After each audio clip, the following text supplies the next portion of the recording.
Debate live. I'm your host, Nathan Oakley, and if you are new to this channel, or you've not done so already, then be sure to subscribe. Hit the bell notification icon and join button if you'd like to become a Nathan Oakley 1980 channel member and keep up to date with the Flat Earth debate. If you would like to support the channel, there is a super chat that runs alongside each of these shows while they are live, and there's also a coffee, Patreon, crypto and thanks button in the info box below the video. Most importantly, if you'd like to join the discussion, simply mute the page you are currently watching, then click the link in the info box below this video to join the panel and express your views on the nature of Earth. If you do join, please don't swear. If you do, you'll be ejected, and if you are, please don't try to rejoin the stream using sock accounts. You'll be warmly welcome back on the next stream. Please also share the show on social media. Sharing the show obviously increases the live audience, but this in turn increases the chances of a more diverse panel, so please share the show on Facebook and X. Now we are joined by Neil, Adam, Chocolate Sane. Now, we did have John a minute ago, but fractured curvature has disappeared. There's also a whole bunch of people in the Flat Earth Debate Discord server. So, welcome one and all. How are you? Good morning, everyone. Good morning. Hello, hello. Morning, everyone. Morning. Good morning, good to be here. Welcome one and all that jazz. Let's do a bit of housekeeping. Any evidence of a physical geometric sphere-edge horizon formerly known as the curve of the Earth? I don't understand the formerly known part. Did you not remember the debacle with about a bazillion different horizons? Yeah, but it was never formally known as. Maybe they may have thought, but we all know the horizon is not Earth curve. Sure, but you've summed up why it's phrased that way, right? They very seldom call it Earth curve. It's well, why is the horizon blocking this boat? They would cry. Yeah? So when you're asking for any physical geometric sphere edges, that ipso facto is Earth curve, but they're alluding to the idea by reification and flat Earth mathematics that the horizon is Earth curve. They just don't often say it.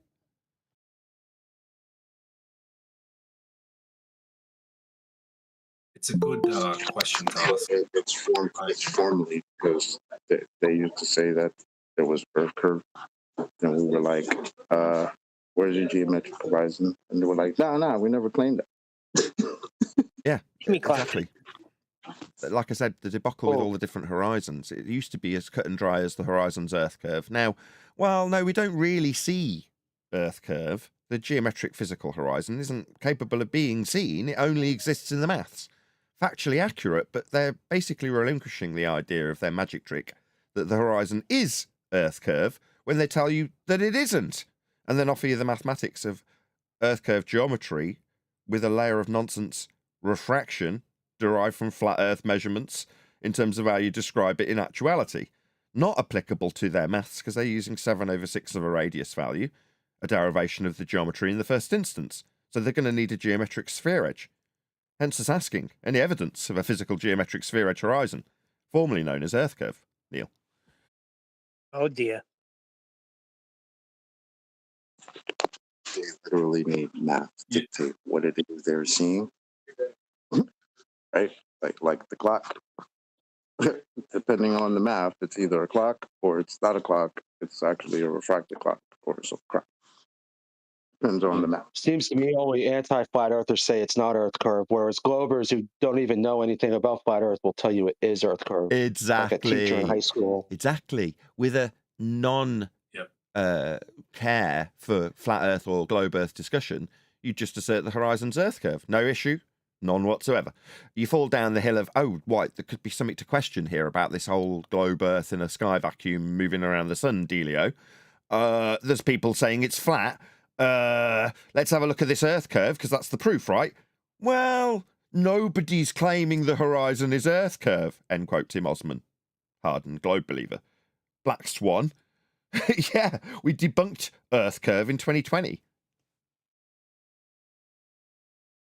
I don't understand how people can see the black swans, like both of them, the one even from 8-foot observer, and then say that the Earth has a physical geometric horizon. Like, I do this analogy with the globers now. I'm like, if I go to a park and there's a hill in the way blocking an object, am I ever going to go to that hill and see the object it's blocking? The hill's going to be behind it. And they say no. But then that's exactly what they're saying with the black swan. It's so stupid. How far from your mic are you, Angels?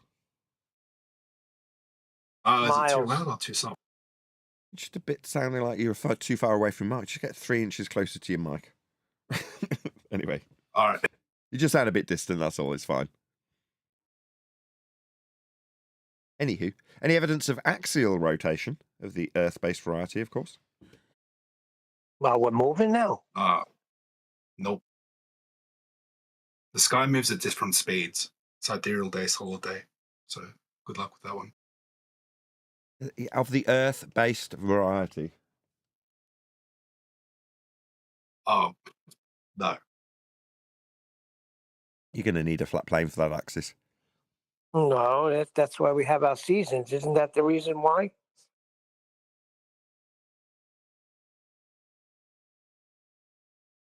I'm just asking the question. Nope. I mean, Next. simple answer, no. Right, any scientific evidence of gravity? Now you have a winner. A winner? Yeah, Nathan, LIGO, they got a fringe shift of 1,000th of a proton. Sorry, that means absolutely nothing to me. No. You got What does that to do with gravity? You got to clarify your question, Nathan. What science do you want?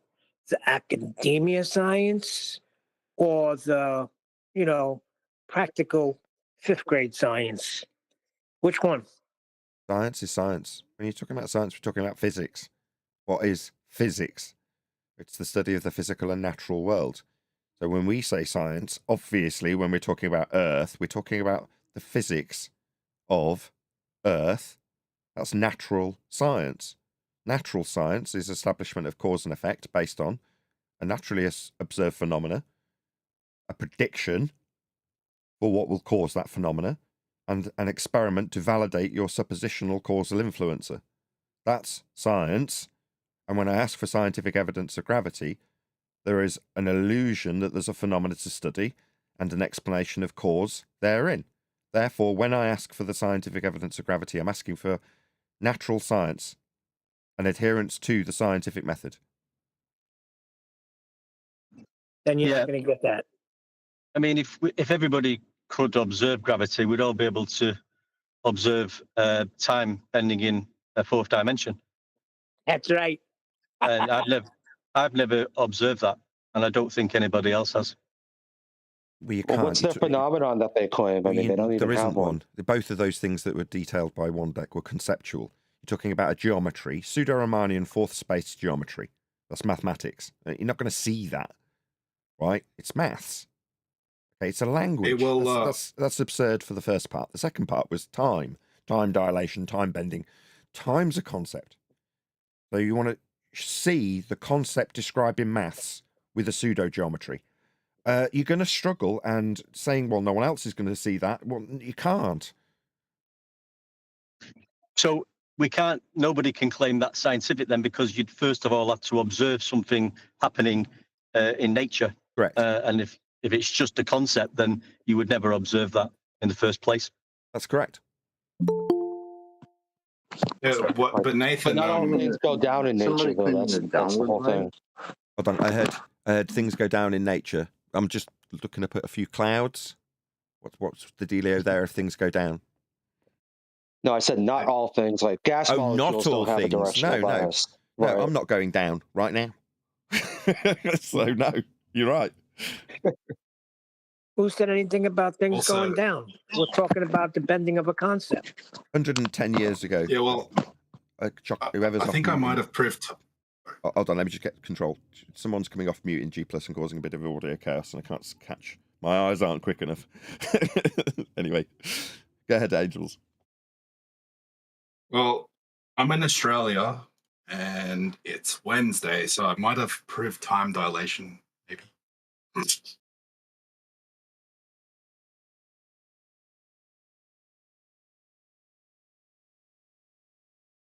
Sounds like he's in a black hole. How? Because it's Wednesday for me, not for you guys, right? Oh. Okay. I have no idea what day it Next. is. I don't know what day it is. Why are you asking me these questions? This is my life, so knowing what day it is, and it doesn't say it on the monitor in front of me, so I don't know. It could be Wednesday. It might be Tuesday. We're not supposed to say the day or time. Well, it's the 8th of the 1st for me. Oh, it's the 7th here that I can see on my Time monitor. dilation. Yes.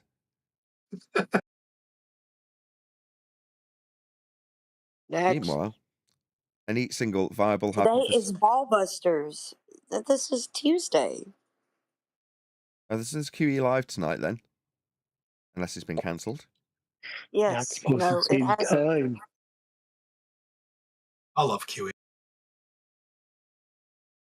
Be here or be sphere for Quantum Eraser Live on the Quantum Eraser YouTube channel. Goes out typically at about 7 p.m. UK time, 1 p.m. Central Standard.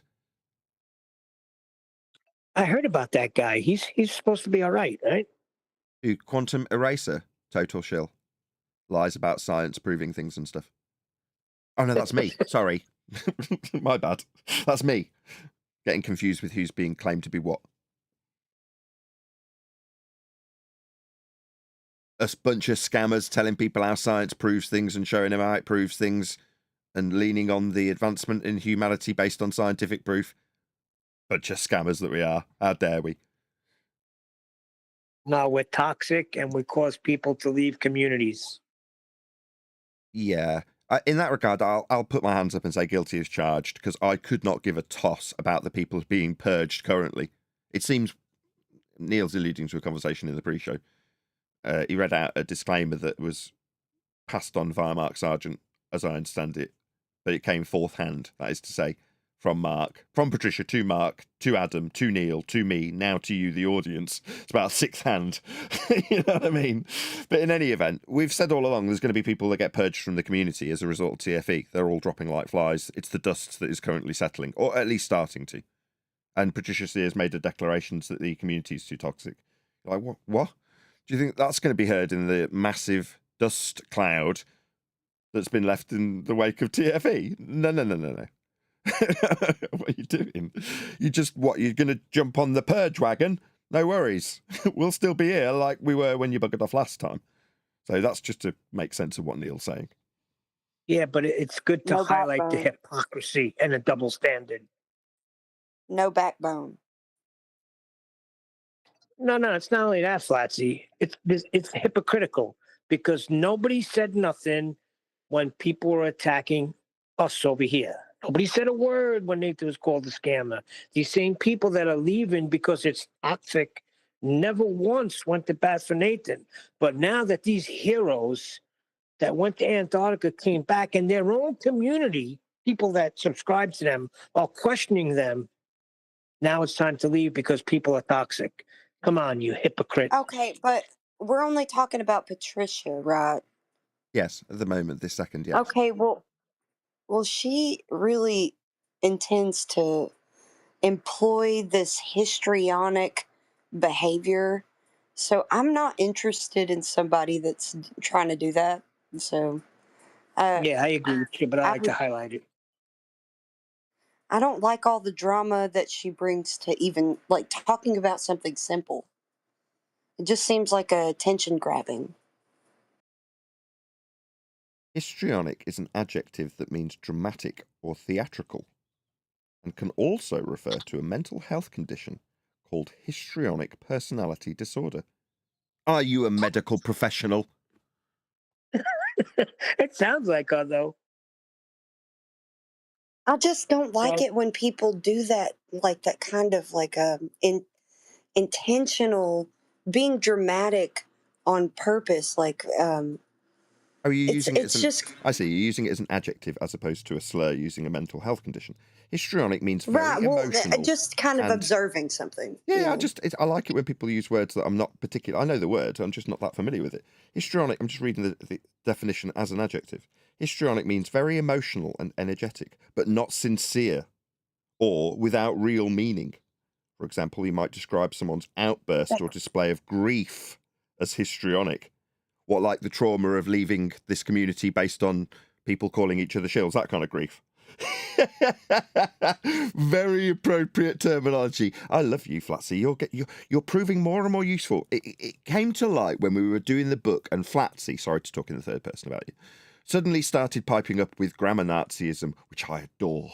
And I was like, oh, she knows where that comma goes. Oh, nice. And now you're coming up with words like histrionic in the correct context. Absolutely brilliant. You always flatter me. Thank you. I appreciate that. I love a good grammar Nazi. So I take it you don't agree with Patricia. I've got a lot of love for course Patricia, right? Patricia's a very endearing person, right? She's too empathic, but she probably knows that. But she's very endearing, generally speaking. And she's got an opinion. She's not afraid to express it. And in this case, she's not afraid to share her emotions in this regard when there's a dust cloud and everyone's dropping like flies.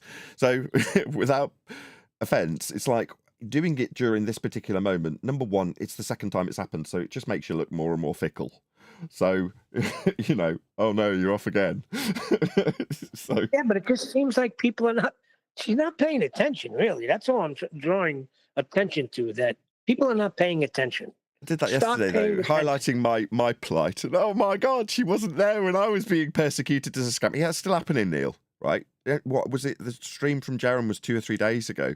And he's listing off people, including me, and saying I'm a scammer, but then stuttering because he can't call me a scammer for saying science proves things when he's trying to take the ship down with him based on an experiment. So suddenly Nathan's a scammer because he comes up with arguments that people can't really repeat very well, I think was what he used in this instance. What, because it's further down the road and people can't remember that it was because I was saying science proves things with what, the empirical method of science? Yeah, that still stands. It's just I'm not being called a scammer for that anymore. I'm still being called a scammer, and obviously I'm not going to blame Patricia for that. But, you know, you can moan that she's defending these guys' honour like they should be welcomed back as heroes, because that's what she said. And suddenly, no, I think she's buggered off because, no, you're suggesting, based on your ill-informed opinion of Jaron and Whitsit, that they should be heroes. And we've gone, no. And you've got no authority to be telling anybody that, Patricia. So we've shouted you down and made you look very stupid. That's what's happened, Patricia. And you've buggered off with your tail between your legs, saying it's too toxic. No, you're just ignorant of what's going on. And when you've said welcome them as heroes, we've told you off. But what, now you're going to bugger off? Couldn't care less. You're not helping. And oh no, Patricia feels poorly and hurt. And oh no, it's so toxic. Nobody cares.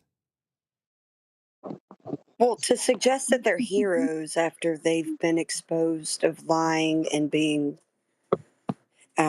dishonest, a lot of other things, but let's just go ahead and say liars. It's been very well demonstrated how they doublespeak, lie, and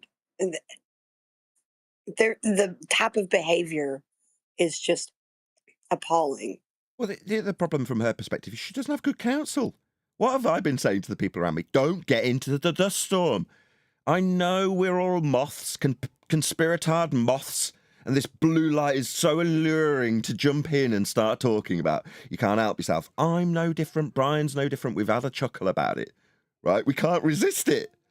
But what's my counsel to people around me? Don't do it. Watch, just onlook. There's no horse that you have in this race. So why jump into the dust storm? Now, she's not getting that counsel, Patricia Steer specifically. So she's right in the dust storm. Well, you're going to catch some rocks that are flying around, especially when you say welcome them back as heroes. Read the room. Hello. Well said. Find it. Go on, Chocolate. Back in the day, when it was her in the middle of drama. Gussie up to that mic, as QE would say. Yeah, I can't hear you, Charles. It's belly up to that mic. Listen, grammar Nazi. That wasn't even grammar. That was slang. I understand, but the grammar Nazi has moved over. I got a lot of skills when it comes to that. Hurry up to Okay. that mic, Chalk. We want to hear from you. All good. We've got 104 people watching, right? And we're only 2-3 questions into housekeeping. And I do want to, at least at some point during 2025, I know we're not that much into it a week, but it would be nice to actually get some housekeeping questions completed. So we'll work my way through the rest of them if everyone's all keen still. Let's go. Any evidence of the distance to the sun? Nope. Wait, whoa. So they just went to Antarctica and nobody has the distance to the sun? do I jump into this dust cloud? Oh, the shadows, I they're try. converging, Neil. I'm hyperventilating. I can't help myself. The dust storm is there. I just can't help it. Nathan, this is what's hot. You gotta strike while it's hot. No, not at all. I was peeing myself. I was watching a banjo. I'm watching you more and more, Banjo. I don't know what it is about you at the moment, but I can't help myself. I'm watching so much Flat Earth, Brazil, USA, and what's his full title? I want to get it right. I should, because I just keep calling him Flat Earth Banjo. I think that's it. No, it's in his actual YouTube name. It's USA, Brazil, and Japan. So it's Flat Earth Banjo, USA, Japan, and Brazil. I can't remember the order. Anyway, that's the name of the channel that I'm alluding to in this instance. Somebody's on with Duffy, and they're saying about this, what is, as far as I can discern from just looking at what's presented. I'm not agreeing with it. I'm not saying it's all true. I'm also not saying it's all fake. This is what I'm presented with, and I'm looking at it. Neutral position. Yeah, as far as I can do, because I've got no horse in the race, so I can only look at what's presented and assess it based on what's in front of me on a screen. And I go, okay, well, it looks like it's a local light source. There's no other conclusion I can draw on the surface, right? So then I see some other guy in that storm with Duffy, right? I'm an onlooker just thinking this. Now, that's what I'm doing the hyperventilating parody for, because I am, strictly speaking, now in that dust storm as I discuss this live, aren't I? It's just one of those. It's an occupational hazard. Anyway, right. So he's discussing this local light source. And then rather than just stopping, because he can just show it, he can just point at the screen and go, looks local. Right? That's all he needed to say. Instead, he starts alluding to it being fake inside a TV studio in a dome screen. And you're like, why? And I just, as soon as he did it, because I'm nodding along, my wife sat next to me working, and then as soon as he did that, I just burst out laughing, you know, because to me it's comical. It's like, all you're doing is opening yourself up for ridicule, right? You can point out what's there and stop. But no, I've got to make a conclusion based on that. Well, why? And your conclusion is, you're in a dome full of tellies. Why? That's just him, though. It's like the blue Nathan, light can from I the give moss. some evidence? Go ahead, Angels. Can I give some evidences for local sun?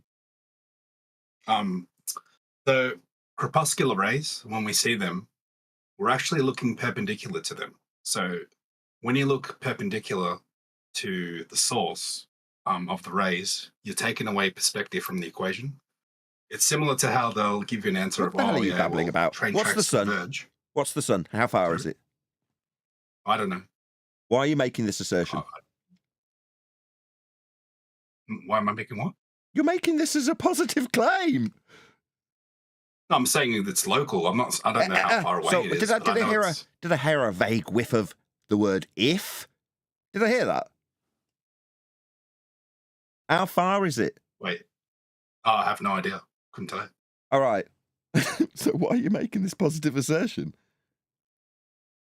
I just know it's not what they claim it is. 93 million miles. We're back to this. So we're back to, you want to have a good old poke at the globe believers, right? Are you a bit of a sadist? See, you know what it is? The problem is that wasn't rhetorical. This is directly aimed at Angels of Light. who's picked up a bit of credibility through Eric DeBay recently, who's used his material twice and credited him on screen. So, no. Do you just like poking the globe believers? I'm not saying that's bad or wrong. I'm just asking, and with reference to you You're being correct, a bit of a sadist. Is that the case? You giggled. Yeah. They don't like me on TikTok. I'm not surprised. And you've got such a demure sound to your voice too. So I'm sure you catch them unawares. Correct? Yeah. Me, I'm a whirlwind. People know what's coming. Yeah, but I'm not a sadist. I take no pleasure in poking these people. That's why I'm being critical of you. It's like, why do you want to go out of your way to poke them with this? I don't get it. And in regards to what the sun isn't doing based on their belief, I take the opposite opinion, which is why I'm labouring this. Believe whatever you want to believe. It's miles away. Okay, what? No skin off your teeth, right? But you're going out of your way because it seems like either you like showing they're wrong with their currently held belief. I mean, I don't get the motivation. That's why I'm asking. I think the motivation is, this is a hard one. Basically, I want to show that people with credentials are not smart. Also, I wanted to be, like, honestly, I got into the debate scene, because I wanted to be one of the best flat earth debaters. That's why I'm on this channel, by the way. I wanted to learn. So yeah, basically, I just want to be well-rounded and be able to attack anything they have. That's perfectly reasonable. Even if I can, If that's your justification, there's nothing wrong with that. I mean, it's like, if your ambition is to be the best flat earth debater, then more power to you. Great. You can admit it sometimes. One more time, Chocolate. I said you can admit it. Sometimes it's fun. Watch them scramble. No. No. I mean, obviously, I run this show, and my desire to understand this principle of the Earth being flat is a driving force in running the show. But in terms of deriving pleasure from berating and chastising fundies who've wound me up with interruptions, my frustration and anger towards them is normally through frustration in the moment, as opposed to a desire to put them in their place, show them they're wrong. I actually don't have that. Beyond wanting to educate the audience that they're wrong. They don't care. I don't care about them. Once they've gone, I don't care. Yeah, but so honestly, it leads to fun moments, right? Like we don't have a geometric horizon, or what you want me do this? What you want me? You know what I'm saying? Like sometimes it ends up being fun. Maybe I've heard this opinion before, Chocolate. I still come here because it's fun. Yeah, I've heard it before from many of you on the panel, but no, I disagree. In case of the double-speak contradiction that Rumpus was held to task on and then lied about, I banned him for it. So while you guys, this was a case in point when it happened, I'm like, this to me distracts the audience from the truth. And it's so egregious that it's worthy of banning him for it. Whereas you guys are like, yeah, but it's all about those moments. We do have a geometric horizon. Well, we don't have a geometric horizon. We do. Yeah, round about the time of the Black Swan was round about the time that I went, no, Rumpus is a hindrance to people actually understanding this stuff if he's prepared to lie. Same applied to Zanuck. I just can't remember the circumstances, so I would assume that means it's less egregious with Zanuck. That kind of is interesting. So you said to get... Yeah. Go on. Yeah, I was going to say, that's kind of interesting. So it was like the motive, what's the motive? And then you had mentioned just a moment ago that, they're impeding the understanding of other people. So I hear people often say things like, well, I'm not doing this for you. We're not trying to convince you. And I don't think I buy that, because what would the motivation be then if you're not trying to relay an understanding so that, you and another person, or me and another person, could be on the same page and understand something? Otherwise, it would just be for yourself. And if you already understand it, then there would be no need to relay them. To have our position, for the audience properly presented. Sorry, just one sec, Flatsy. No. What I mean in that moment is the guy who's on the end of me getting annoyed because he's interrupted to try and stop the information coming through. My primary concern is that information reaches the airwaves, not my opponent. So when they're constantly interrupting it, that's where my frustration as a producer of material comes in, because my overarching ambition is to get that information to the audience. 100 people watching right now. If that's the only point I want to communicate, and it's being impeded by the opponent because he can't personally bear to hear it, then that's to the detriment of the audience, nobody else. So I don't care if they get it or not. That's my point. No thanks. Right. I think that The the audience is the position, most our important. position, Oh, done. Flatsy, then Neil. I was saying that our position needs to be properly presented to the public. So that's, it doesn't matter what, what kind of opposing opinions of how criteria is met. But here we would put everything through the ringer and critique all the information to be able to disseminate it also. Yeah. Hey, on the side note, Hold on one second, Adrian. if you want to, Just one sec. Yeah. Go ahead, Neil. No, I'm just saying the audience. It's mostly for the audience. They need to hear. Go ahead, Angels. yeah, I was just gonna say, like, because you're like an OG in this in this topic, right? You're really experienced, and if you like, you're genuine about this, and you want a message to be heard, honestly, you should honestly look into TikTok as well. I'm on TikTok. Because yeah, I reckon you'll go. I'm already on TikTok. Yeah, I reckon you go. Yeah, no, I reckon you'll go viral on there. Honestly, if you, I know you're I'd not love really to, on there much, but, yeah. but I'm on there, and I've put in the hours. I spent 3 months making material specifically for TikTok. Yes, it got mirrored onto shorts videos, but I've got dozens of Omi videos that were specifically made with TikTok and the formatting in mind, in both appearance and what I was presenting, the information, the appearance, the full shebango. And like most people, when they make these suggestions to me, like, yeah, thanks, okay, yeah, I'll bear that in mind. I've done it with lots of different formats. I'm on lots of different formats. Anyway, my home from home's always going to be YouTube, because that is the number one resource that people use. As much as TikTok is in the younger generation's pocket more potentially, overall YouTube's still the primary source for most people. Anyway, I just want to shout out Sensual Goat for the super chat. What colour did you paint your house? ? Magnolia ? He's talking about the politics debate when a lady came on and just asked a question, and as I started answering and pulling it apart, she just demanded that I answered a question, and then I said, just paint my house, come and scrub my floors. I think that's what he's referring to. Thank you for the super chat, Sensual Goat. Right, let's do another housekeeping question. Any single viable hypothesis from any of the fields of astronomy, cosmology, or astrophysics?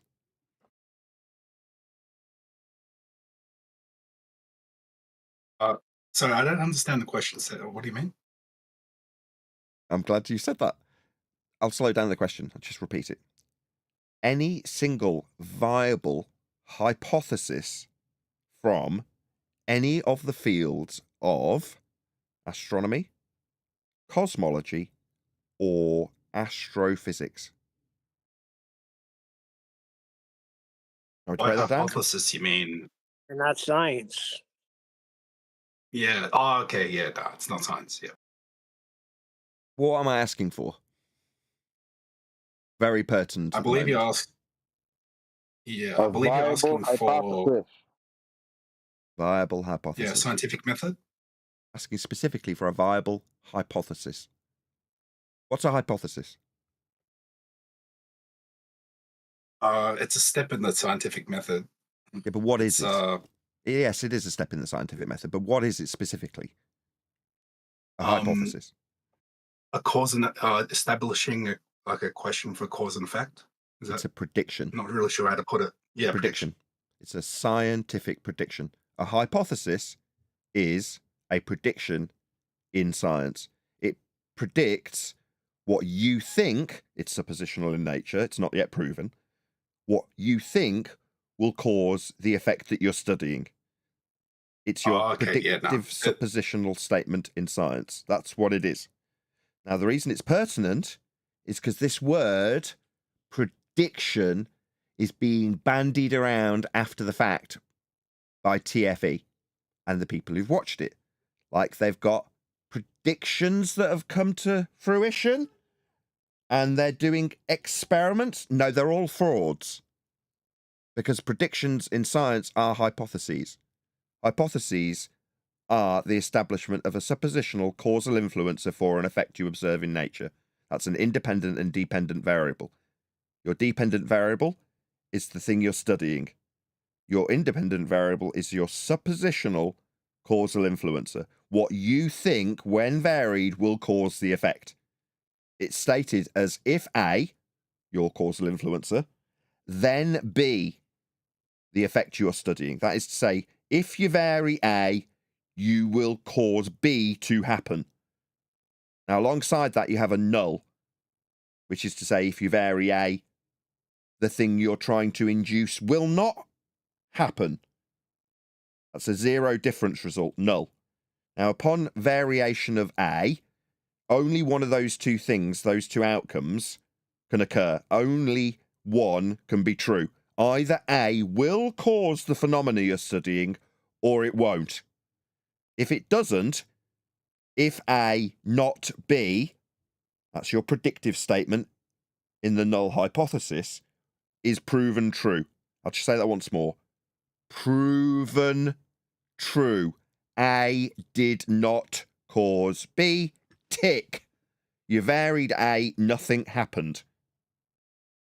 Also, the alternative hypothesis, when you vary A, B does happen, then you prove the alternative. In other words, the only outcome from an actualization of a scientific prediction, that's a hypothesis, is proof. It's the only outcome, if performed correctly. So when someone says that they've done an experiment and they've made a prediction, you would ask them, what's the hypothesis in the format of independent and dependent variable? Coincidentally, the only communication at all I have had with Will Duffy is in a comment section under one of my videos that he commented on about TFE.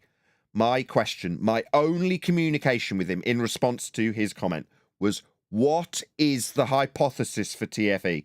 What is the independent and dependent variable? He did not reply. It's the only thing I have ever put to Duffy. Just in case you're wondering about the communication about an invite or something, some garbage he lied about.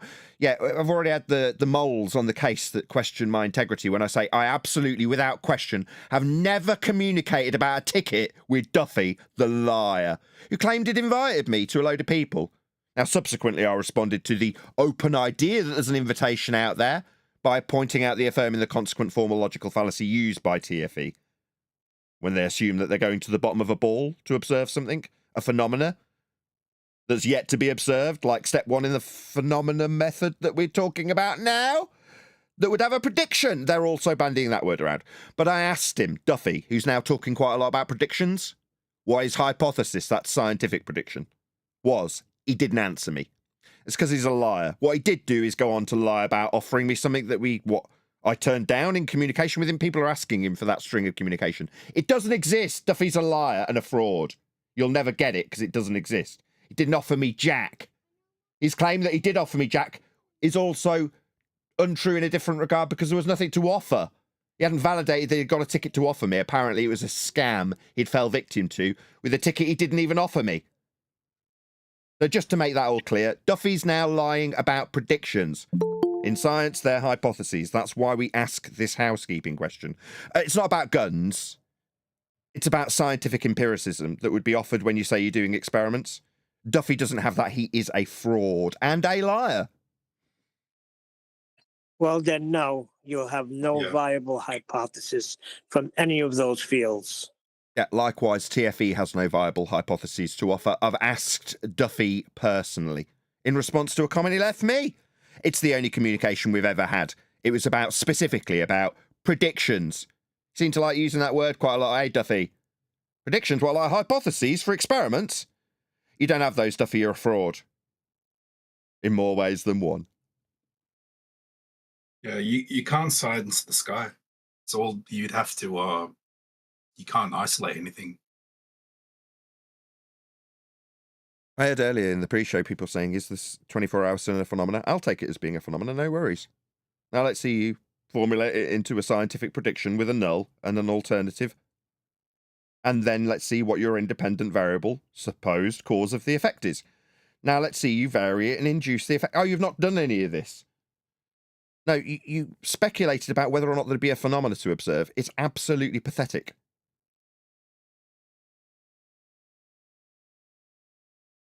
Moving on. Got 130 Saying people that- watching. Please share the show if you've not done so already. But that's the problem. How do you go about re-educating people on the scientific method? Because they all believe that what they've done there was a prediction. I mean, it's a lot, too. A lot of people. We do. That's why we ask the housekeeping questions. When I ask, it's great that Angels of Light would say, why would you ask such a question about any viable hypothesis? It's because they don't have any viable hypotheses, but they claim the words of science quite frequently. What do you know? It's happening right now with the word experiment. You know, it's fraud. Not actualizing hypotheses. They don't even have one. They didn't even have, necessarily, a phenomena to observe. They've only just gone there and observed it. So that's what they think is experimentation. Observing step one. Wow. You have to have that first, don't you? That's like step one, observe a natural phenomenon. So you're Yes. right. Yes. They didn't even have one. No. The whole thing Rules was of a God and his joke. observation. I'm just saying, like, it made me laugh. Some of the things I was watching, especially with some of the guys, it was like getting back in like going in a time machine and going back 2,000 years. With one of the particular things I saw, and I just made a few notes on it. If I could read them out for you, Nathan. Yeah, that'd be great. I just named it Eratosthenes returns #Looney Tune. And it goes like this. Mactosthenes, what have you done? 2,000 years later, measuring angles to the sun. Mactosthenes, the earth is measured flat. Mactosthenes, the Greeks all knew that. And your sundial #experiment has just double proved that. Parallel and horizontal, nothing to do with curves. You've just shown us the angle measurements using the surface of Earth. Mactosthenes, when you going to learn? Awesome. Bravo. Thank you very much. Nice.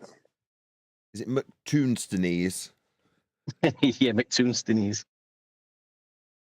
Very good. Yeah, the measurements that are coming out of Antarctica are all flat.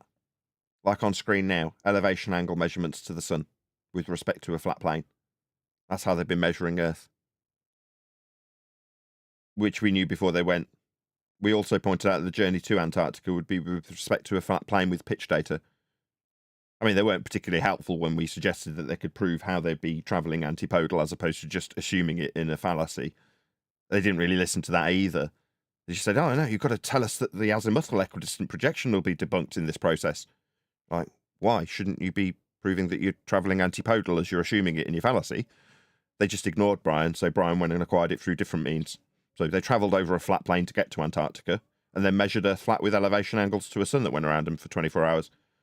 So they travelled their flat on the flat maps made with flat systems with angles to the stars, and then measured a flat Earth for the sun angles on a flat plane. How interesting. Yeah, they made a lot of measurements. They're measuring shadows over there. Everything they're doing pertains to a flat Earth. They also took some calibration weights and then levelled a scale with respect to a plane also, didn't they?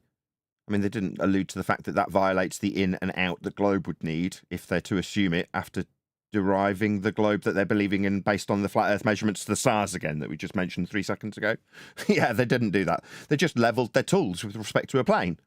Like up and down, words that they shouldn't really be using if they think that they're on a ball, derived from flat Earth measurements that do obviously have up and down on a flat plane only.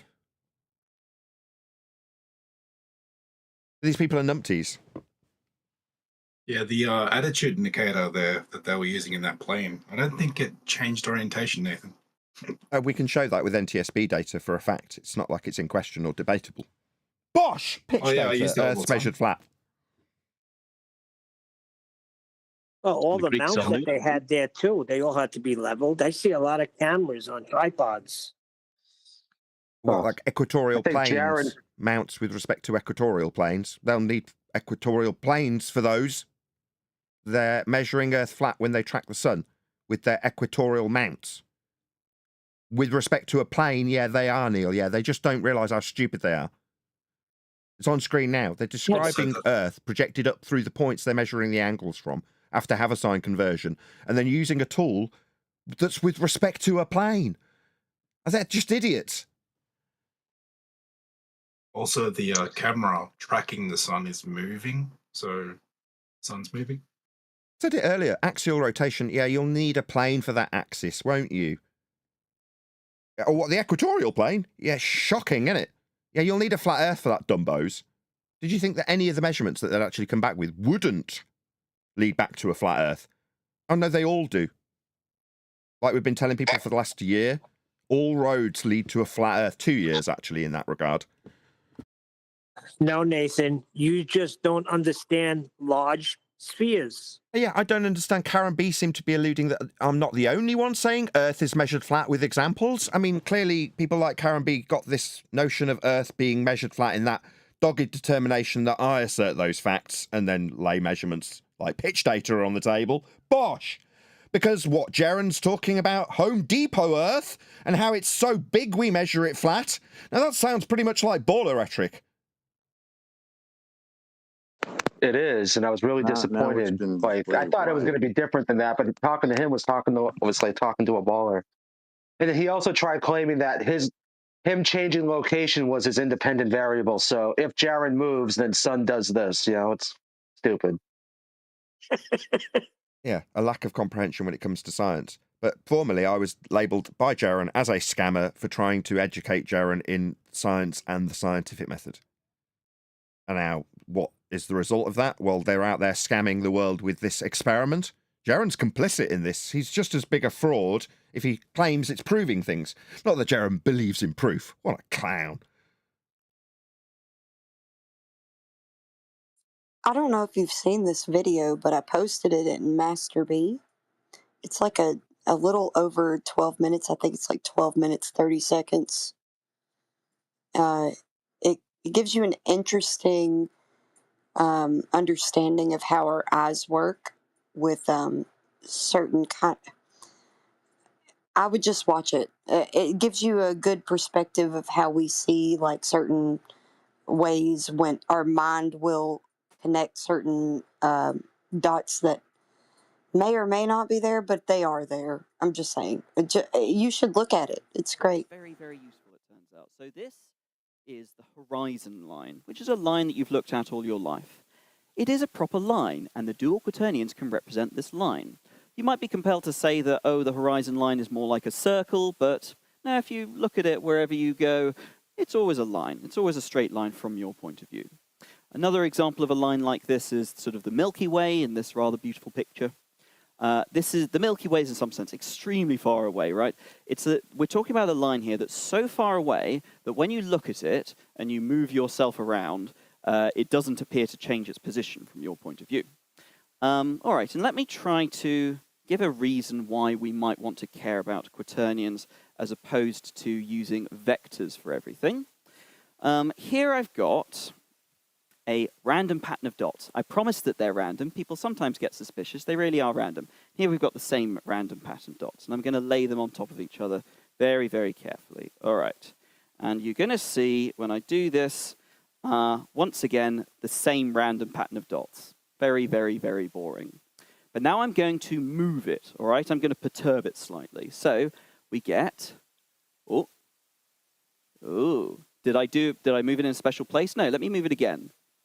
Oh. It's always circles. You're seeing circles that are going around some point that we've got here. That's because when I perturb this thing, I'm doing a Euclidean transformation. I'm not squashing or stretching or morphing it in any way. I'm doing a Euclidean transformation. And we're talking about 2D here. A 2D Euclidean transformation is always something that preserves a certain point, right?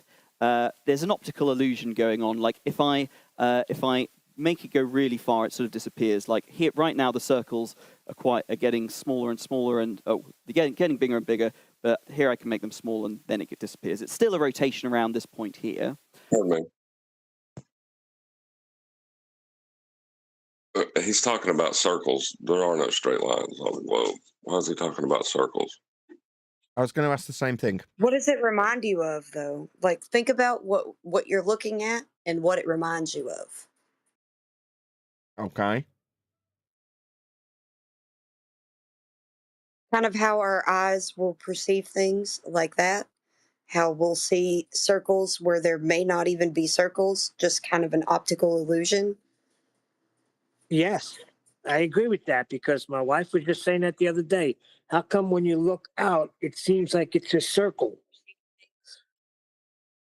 I don't know. Seems like what's a circle? The way that the stars are patterned with like a time lapse, say.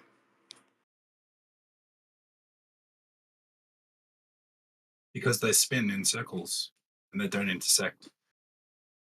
Yeah, but you don't actually view them doing that. It's like some sort of visual effect, especially with time lapse.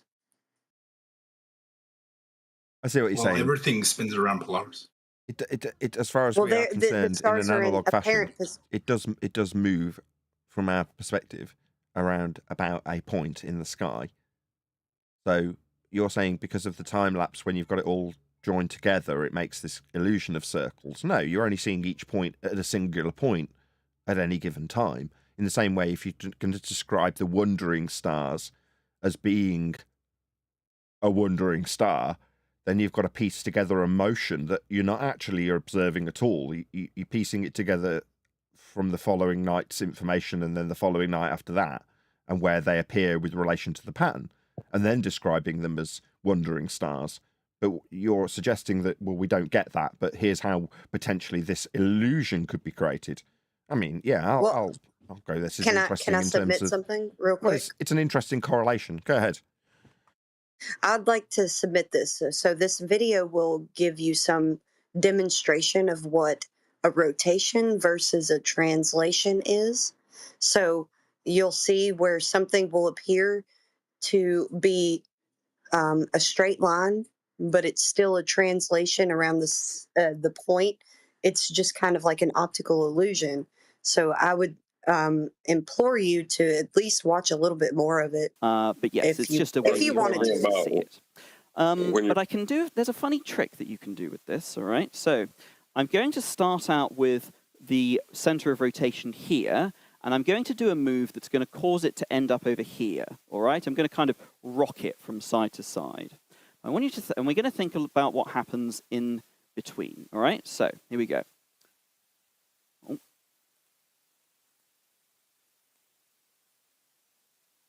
No, sorry. So the circles are somehow going off on one side, and they're coming back on the other side. We seeing? Oh, let's see. Bit easier if I can see it. All right. All right. Whoop. They go off on one side and they come back on the other side. Two things to say about this. Number one, okay, we're starting out like this. It goes on like that. Then it comes back on the other side. But there's an intermediate stage here where suddenly it's stopped being a rotation and it's briefly become a translation, right? It's kind of like the circles here that you see have become straight lines. And that's kind of like saying that the circles have become infinitely big, right? Joan's going to be talking about this kind of thing later a lot. Yeah, and that's a strange thing to say, but it's true. A translation, which is a mathematician's way of saying a movement, a translation is a rotation around a point that's very, very far away. Okay. Another thing to say about this, like, wouldn't it be a shame if someone were to say, do you know what, all rotations are rotations around the origin? If you want to rotate around somewhere, you should translate to this wonderful place called the origin. You should rotate there, and then you should translate back. Terrible idea. It's really denying yourself some very beautiful mathematics. We don't want to do that. We don't want to be scrubs. All right. Another way of illustrating the same thing, let me see how much time I've got. Yeah, it's okay. So, Is that enough, Flatsy? Yeah, I would like to kind of reiterate his point. So there's a way that we can see things that are just apparent, that look like these things that he was showing us, because he had the same random pattern layered on top of each other, and all he was doing was moving them and rocking the patterns the same. It's the same pattern layered over each other, and every time he would move it in any kind of like just a sort of increment manner, it would change some sort of like origin of rotation on either side or in the middle, or it was so random, you know? Yeah, fair enough. And I can see how you can draw a correlation with certain aspects of Yeah, what but this guy does. I think I think that it was pertinent at the end because he was showing you where there was some sort of like two rotations where there's like a translation in between. So that would be something that would be Oh, maybe Well, fair enough. Very to interesting. understand with optics. Nathan, I just put in Master B a real video of Star Trail from Georgia Guidestones. what is this? Credit Play Nathan my Top. video hour. Yeah, it's very short if you want to, just for your audience. I don't Yeah, right after understand him. how this relates to the nature of Earth yet.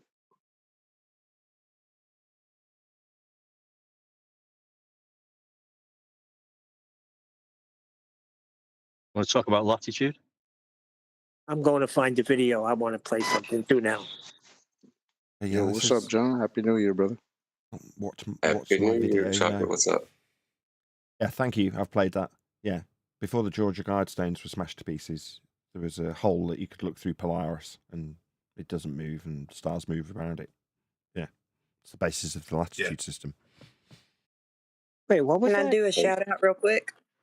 Sure. Shout out to Indio 007 for that video that I submitted to you to play if you wanted to, just for food for thought. It's what it's labeled in his videos. So, food for thought for Flat Earth, to just think about how optics work versus with those kind of illusions with the patterns of dots.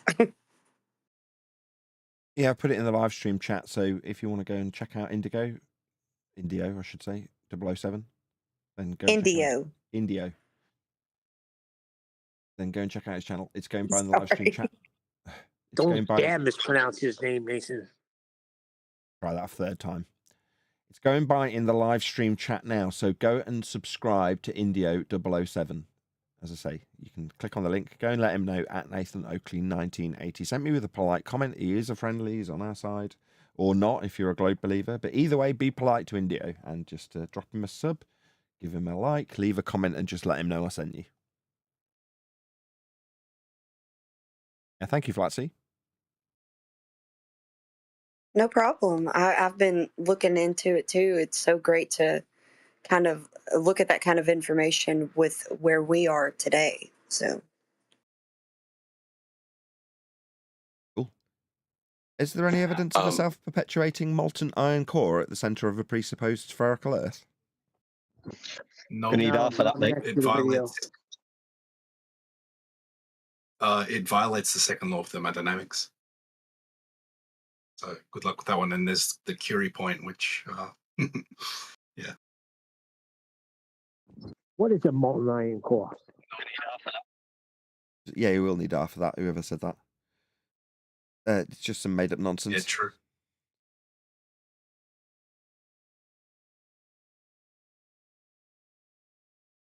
Speaking of which, any evidence of the R value? Earth radius. Hell no. Well, it was derived from flat Earth elevation angle measurements to and from Polaris. Oh dear, that's not fair. I know, but it's true.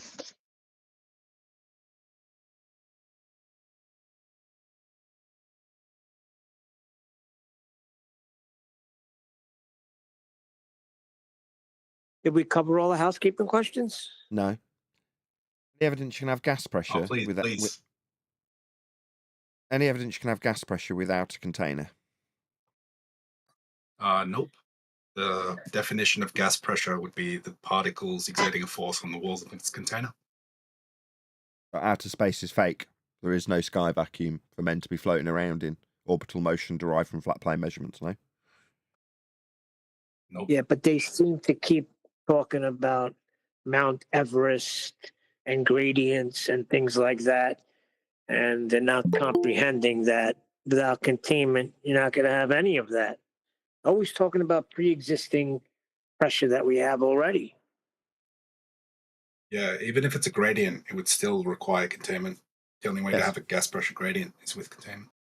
They're saying the gas makes its way up to the top of Everest, Yes. then. Well, isn't that a thing? Remember when we used to get asked that? Where's the container between the ground and the top of Mount Everest? That used to be a global question. Yeah, the valve. Yeah. And Zanuck had the valve. It wouldn't even surprise me Yeah, I if they still still get ask asked that that now. nonsense. You still get asked that now?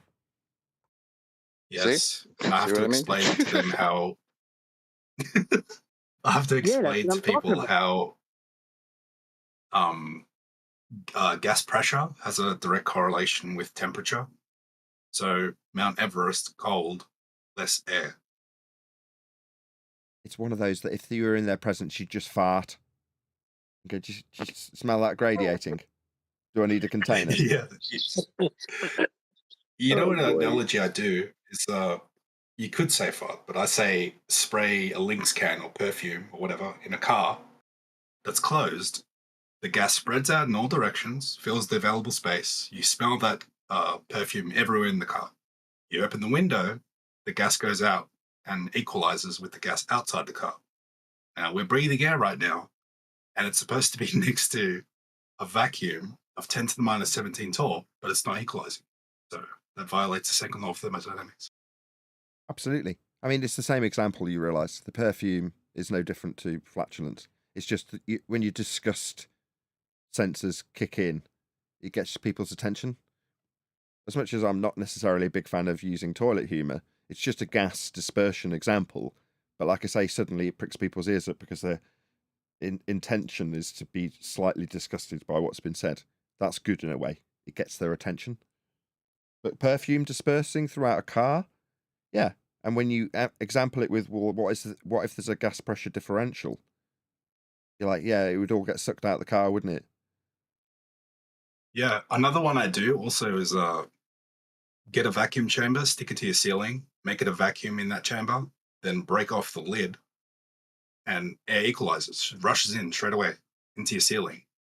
So we're told that, again, we have a vacuum above our heads, and that's not happening. It's not equalizing. Yeah, that's how you lead your opponent if you're trying to wake them up to this sort of nonsense. And although it's not necessarily my rhetoric currently, my rhetoric's lead on the front foot. But in a discussion about space, if you say, just out of interest, what happens if you've got a giant vacuum, and then you go like open a valve or crack the glass on it? What would happen? And they go, oh, well, the gas would rush into the vacuum, and then you just casually glance up to the sky and go, so you reckon that's a vacuum up there, then, do you? You gotta admit, out of all the housekeeping questions, this one is still like, I mean, so many people can comprehend this one. That's why I think it's still like number one. I know it's not a flat earth proof, but it's a eye opener. It's because everybody's breathing. Everybody knows something about gas, whether they think they do or not. Yeah. Well, it's interesting like that saying- the anti-flat earthers. Hold on a second. It's interesting that the anti-flat earthers, as a response to that, would bring in elevation with respect to a flat plane to describe a gradient. You'll need a flat Earth to describe elevation, of course, John, which is why you're pointing this out. Yeah, why ain't they getting it Yeah. though?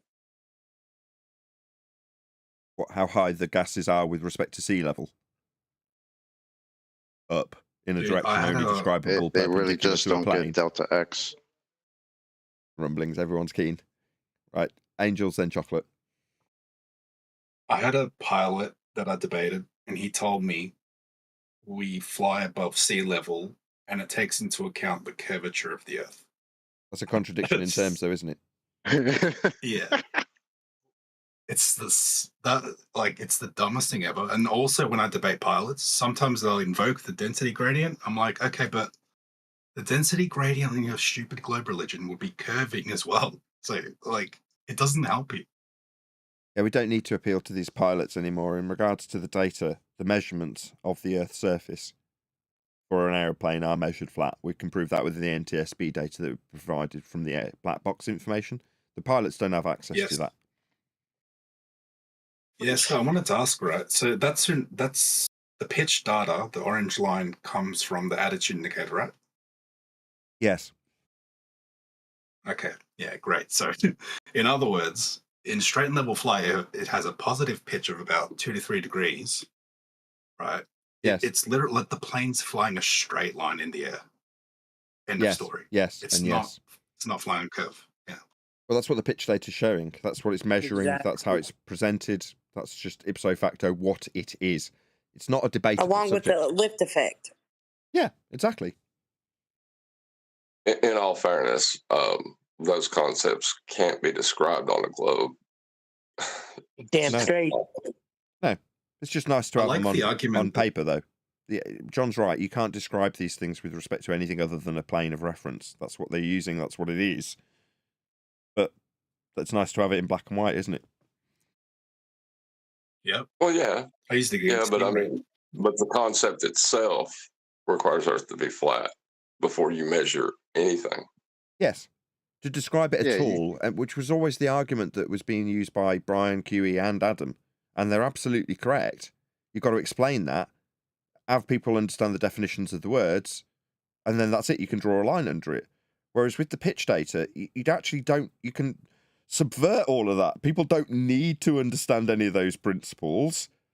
It's there in black and white. There's no argue. That's why I keep saying bosh, pitch data, because what are you going to do? Argue with me? Well, there is no curve on it. Then they knows that with respect to the horizontal plane, there it is in black and white.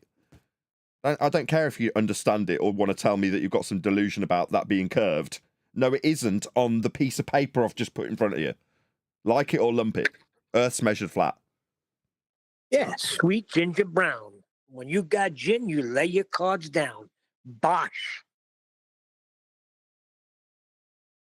Dude, okay, I've had the amount of pilots I've debated. I've had pilots tell me inside the plane, you wouldn't need to nose down. But if you view the plane from space, like say the moon, the plane would be nosing down. Now you tell me, It should be. how are we in 2025 and there's pilots that really think that? Yeah, but you just They shouldn't be saying down. They should be saying Read between in. the. Hold on, John. Read between the lines, right? You like taking their secondary diversionary point that's in addition to their disclaimer. He's saying, from as far as he is referencing in the cockpit, Earth is flat. However, if I go to space, blah, blah, blah, blah, blah. No. When that happens, you've got to take a deep breath and listen to what's actually being said. He's telling you that he treats Earth flat, isn't he, in the first statement?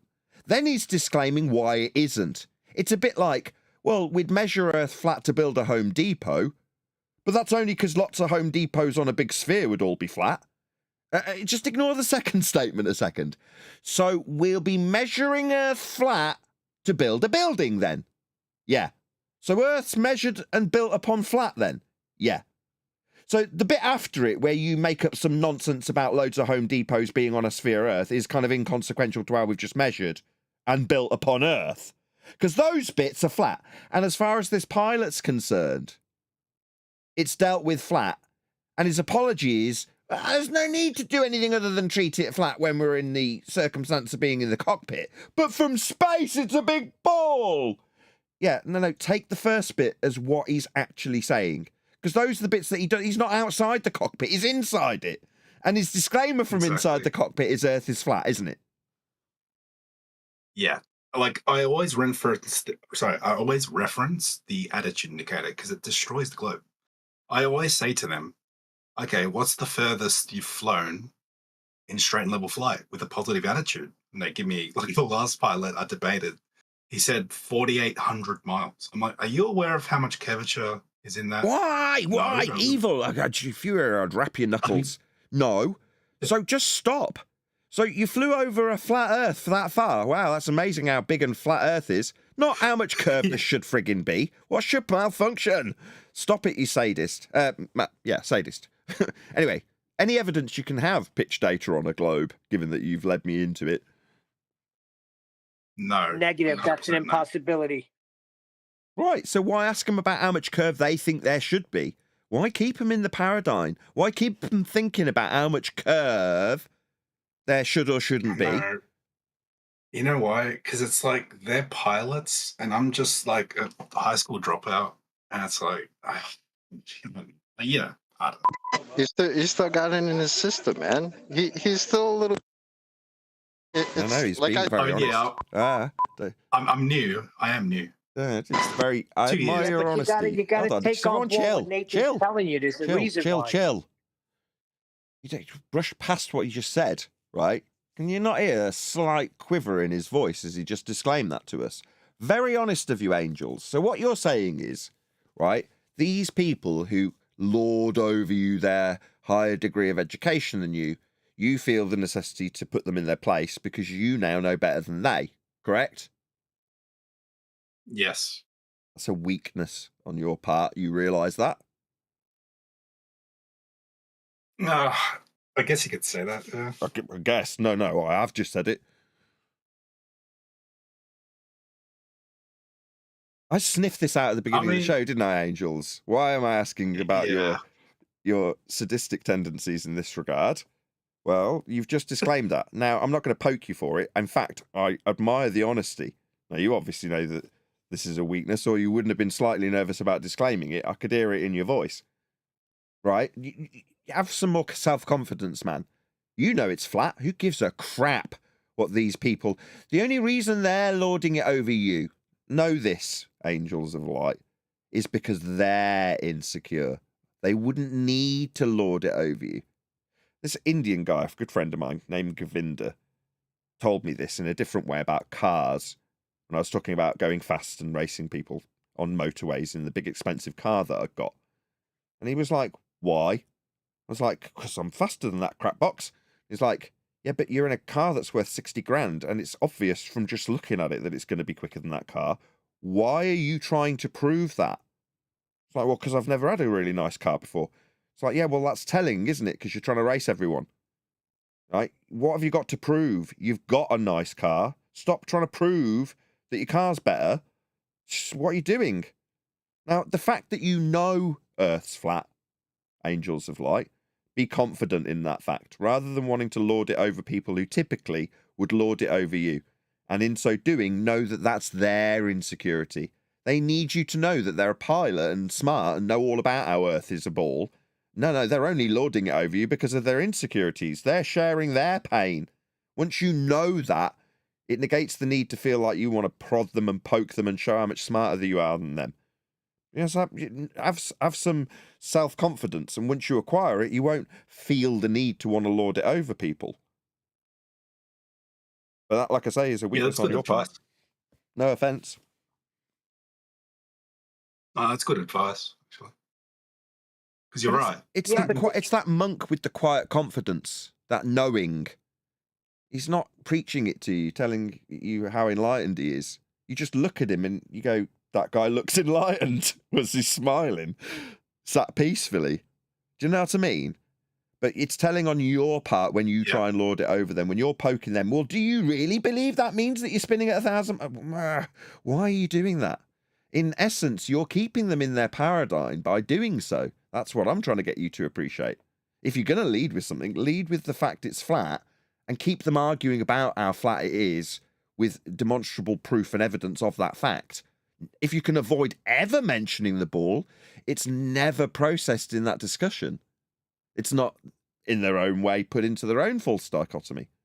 So when we ask the questions in housekeeping, we keep our debate points nice and sharp, like the most recent edition with any evidence. You can have pitch data on a globe because it's alluded to being a debate. But in so asking, you can only lean on the facts of the matter that Earth is ipso facto demonstrably measured flat with that information. That's why it's become a housekeeping question. But I don't walk around in my day-to-day life asking people housekeeping questions. Do you know what I mean? Yeah. And I get it. You want to be out there. You want that to be your name. Like they've made a name as a pilot and lauding it and using an appeal to authority fallacy to lord it over you in an area that they have no authority to be making an opinion on. And we have actually got contradictory evidence to that fact. And the fact that they want to lord it over you in the first place makes you want to lord it over them. And so it continues. It's like that as we started the show talking about toxicity. Well, that's your own internal toxicity. Your need to do that is a demonstration of your lack of self-worth in this regard. Just know your worth. You got people praising you. I had several people praising you on this show. Just soak it up, man. Go, yeah, I am. I'm freaking ace. Then you don't need to tell the pilot he's wrong. Yeah, Nathan, but they do throw that at you, though. I'm going to take a professional's word rather than some people on Discord. But that's got nothing to do with Angels of Light internally, him personally, how he views the world and what he needs to get out of it, and his motivation to go and tell people they're not on a ball or laugh at them for thinking silly things that he can point out. He's just, sorry, third person again, Angels. He's lording it over them, isn't he? And we've got into the bottom of why, and I'm glad we have. It's useful. Oh, I shouldn't care. I'd be nice if the people around me were better people. And sometimes we are toxic. Sorry, I'm talking about you like this is like a major toxicity problem that you've got. It's not. It has to be laboured in that way to make the point. Sorry, Angels, that you've become this muse. No, that's We are a bit toxic. As much as we want to brace against what Patricia said, right? Don't read between the lines. What she actually said. She said, I want to walk away because it's toxic. Yeah, it is. Yeah. My chat is the absolute pits. If you're a moderator in my chat, brave souls. It's the pits. What's Flat Earth and Globe Earth debate like? The pits. What are our opponents like? Scum. What's their own side like? Scum. Conspiratard scum. No, that's not true. She's right, isn't she? And who can blame her for wanting to step away from it? As much as we can say, yeah, but we received some of that scum and hatred that you want to step away from. Who can blame her? And we're exercising our own toxicity when we say, good, you only believed it's flat. Me, battle-hardened, scarred with my armour and sword. I'm still fighting! You, weakling, begone! No, she's a meek woman. Good for you. Take a step back. That's what you should do if this has become too toxic. Good for her. We should praise her. That's the right thing to do, isn't it? No, it's not. Yeah, it is. No, not when she's got a double standard. She's not wielding that sword evenly. It's only in one direction, Nathan. That's my point. Yeah, She's only standing up one Neil, time for yeah, I one get you, cause Neil. for certain people. I got it, Neil. We leaned into your point at the beginning of the show, and like all good shit sandwiches, you need the other butter side up bread at the other end of the show, so that we're not just that toxic person she's walking away from. In many ways, if you are afflicted by any of the things that have come today, phone 1-800-COWARD. I find the irony rich how we're being called toxic right now by by Patricia. When back in the day, remember when she was the one in the middle of all the brouhaha and all that, and the people were calling her man, and for some reason coming here and attacking her like Pete Shea. Remember? That's not her fault. And we were the ones defending her. Exactly, Chocolate. I remember screaming at Pete Shea just for attacking her. Like, what are you talking about? Bring some evidence about what you're saying. Oh, she's a bad. Okay. That's dope. Bring evidence of that. If not, shut up. It's pathetic And that negging. was- He just fancied her and knew he could never get her, so he negged the crap out of her because he could. That's sad. Yeah, but we defended her. That's the point. Yeah, that's my basic point. Yeah. So now that same toxicity is a problem. Okay. Let's, That's we've Yeah, got, I was right with you. Chuck, but before I we get into defended this, her too. we've got one last housekeeping question. Any evidence that you can acquire an elevation angle measurement from a curved baseline? Negative. All your measurements have to be This, derived from a flat baseline. Otherwise, they would not be accurate. This object is not a line. Access denied. It's not a measure. There's a It's not a measure. composition at the end of that elevation angle that could be thousands of miles away. Yeah, that zenith After point Jerry would be quote- leaning away. Vaxwax, since we got you here, what was he saying about if he was sitting on top of this pen as a miniature person? Or on the bottom of the pen? So that was tripping me out because in my mind, when he was saying that, I was picturing like, you know, if I was trying to take an elevation angle at the very tip of the Empire State Building. Like I didn't really know, like I couldn't tell if he was talking about turning the pen sideways. But it's stupid. He's just a moron. Okay. Well, with that, I'm going to say if you are watching this on either Nathan Oakley 1980 or Nathan Oakley Programming Streams, then stay tuned as there will be an after show to follow.